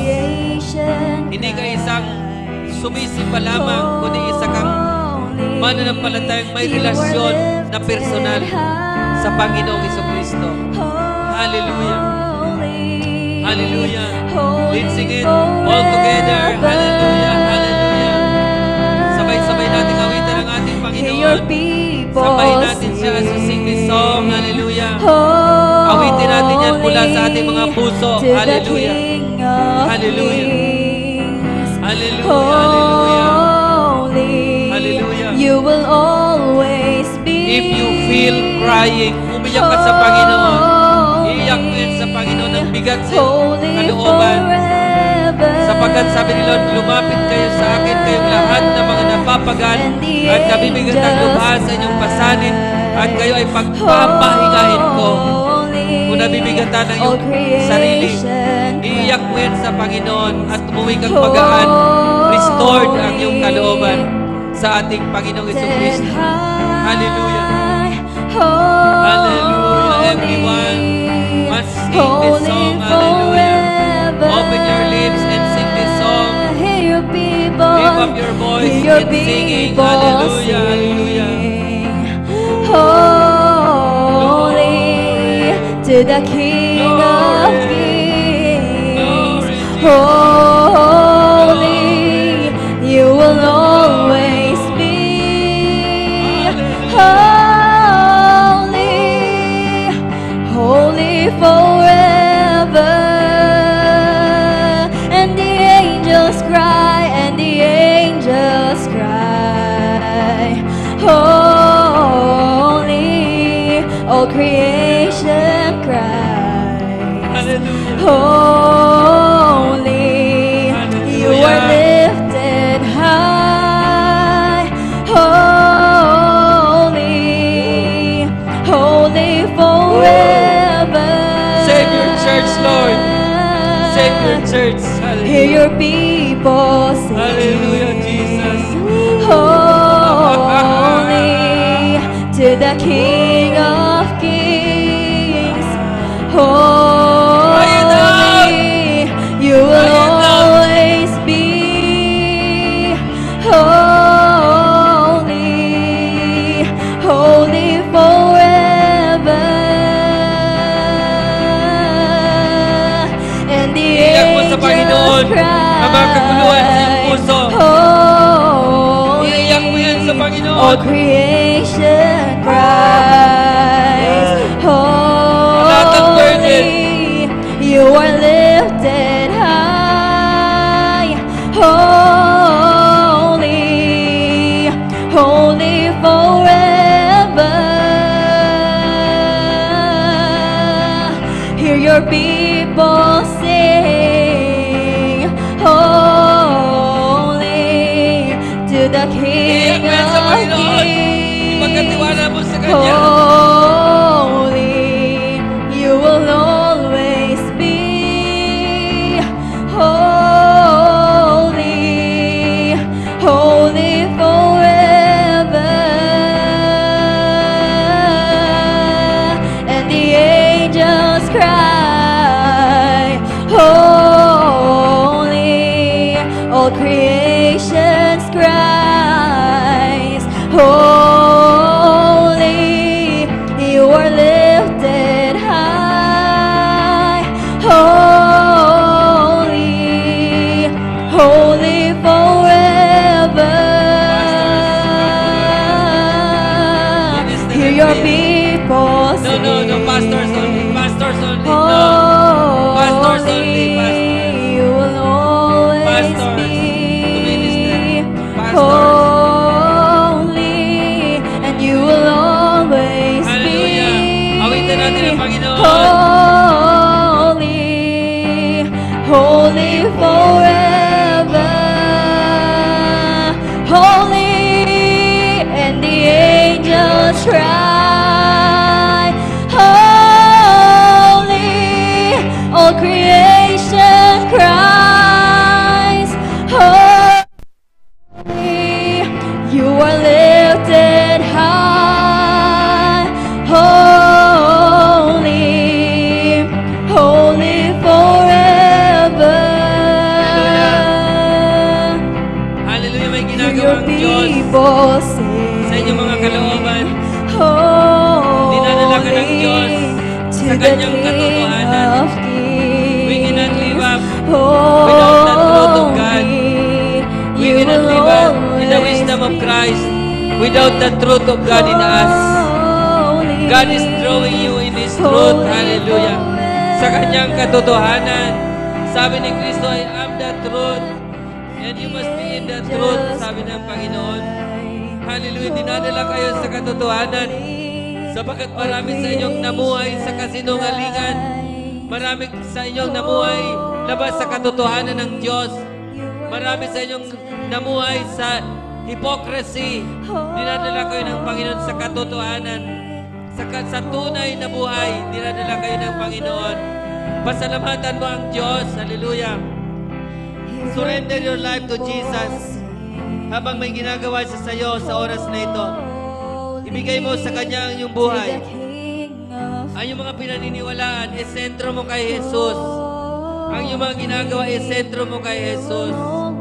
Ang iyong buhay mismo, gawin mong sentro sa Jesucristong Panginoon at tagapagligtas. Walang iba kundi ang bugtong na anak ng Diyos. Hallelujah. Thank you, Lord. Hallelujah. Maraming salamat, Panginoon. Hallelujah. Salamat sa iyong paghihipo, O Diyos, sa buhay ng bawat isa. Nararanasan namin ang iyong paghihipo, Panginoon. You are touching everyone in his soul, in his body, in his spirit, Lord. Thank you for touching every one of us so that we can do what is impossible with men. But with God, nothing is impossible. Ano man, Panginoon, ang mga struggle ng iyong mga anak, Panginoon, I pray for deliverance. Makalaya sa mga struggle, Panginoon, at makabalik, Panginoon, sa linya ng iyong panawagan, Panginoon. Maka-align kami sa iyong kagustuhan upang ang iyong pagpapala ay patuloy na dumaloy sa aming mga buhay. Sa kabila ng mga krisis, sa kabila ng mga kalamidad, ay nandun pa ning Panginoon sa iyong mga anak. Ang iyong pong pagpapala, ang pananagana, Panginoon, ay mararanasan ng iyong mga anak. Habang, Panginoon, ikaw ay patuloy na naglilinis ng katawan ni Kristo. You are cleansing the body of Christ. You are cleansing the church, Lord. Habang ginagawa mo ito, Panginoon, yung mga nananatili sa iyo, Panginoon, ay patuloy mo namang pinananagana at pinagpapala, Panginoon, ang kanilang mga buhay. Bibigyan mo sila, Panginoon, ng wisdom that is coming from you, from your word alone. It's not the word, the wisdom of this world, but the wisdom that is in the word of Christ. Ang patuloy na tanggapin ng bawat isa, Panginoon. Salamat sa mensahe mo, O Diyos, na aming pong narinig, Panginoon. Tunay, Panginoon, na ang church, Panginoon, na nabubuhay, Panginoon, sa end time, sa timeline na yan, Panginoon. Tulungan mo kaming maunawaan, Panginoon, ang iyong timeline, Panginoon, sa buhay ninyo, Panginoon, sa plano ninyo, Panginoon. Tulungan mo kaming maunawaan ang timeline na ito sa aming buhay upang isuko namin sa iyo, Panginoon. Hindi na lamang isang partikular na area ng aming buhay, kundi ang buong buhay namin. Maraming salamat sa iyong ginagawa, O Diyos, sa aming kalagitnaan. Para po sa mga ngayon lamang nakadalo, sa mga visitors natin, sa inyong kinatatayuan, inaanyahan ko kayong buksan po ninyo ang inyong puso. Kay Jesucristo, yung nagpakasakit, yung namatay sa krus ng Kalbaryo, pagbuksan niyo siya sa iyong puso. Sapagat siya po ay nagsasabi, sabi niya, narito ako sa labas ng pintuan na tumutugtog. Ang sino mang duminig ng aking tinig at ang pinto ay buksan, ako'y papasok sa kanyang tahanan at pagkasama kaming kakain. Ang buhay na kanyang tinutog, ang bahay na kanyang kinakatok ay ang iyong buhay. Kumakatok siya sa pintuan ng iyong puso. Ang tinig niya ay walang iba kundi ang mga salitang narinig mo ngayon. Nais na Jesus na siya ay pumasok sa iyong buhay. At siya ang maghahari sa iyo. Ikaw ay kanyang maging alipin. Maging tagapagligtas at Panginoon mo siya sa iyong buhay. Kung sinasampalatayanan mo ito, buksan mo ang iyong puso at sabihin mo, Panginoong Jesus, sa mga oras na ito, maraming salamat sapagkat ikaw ang may plano kung bakit ako nakarating sa lugar na ito. Upang marinig ko ang iyong boses, ang iyong tinig, ang iyong salita. Ako'y sumasampalataya na kayo ay namatay para sa aking mga kasalanan at kayo muling nabuhay upang maging tagapagligtas ko at Panginoon. Ngayon, tinatanggap kita sa aking buhay. Sabihin mo yan. Tinatanggap kita sa aking buhay bilang personal ko na Panginoon at tagapagligtas. Maraming salamat sa pangalan ni Jesus. Puri na yun. Palakpakan natin ang Panginoon. Mga kapatid, sa ating pag-uwi, yung mensaheng napakinggan po natin ay ating pong dalhin. Hakbangan natin. Live up the wisdom that is in the Word of Christ. Palakpakan natin sa Lord. Magkakaupo na po ang bawat isa sa atin.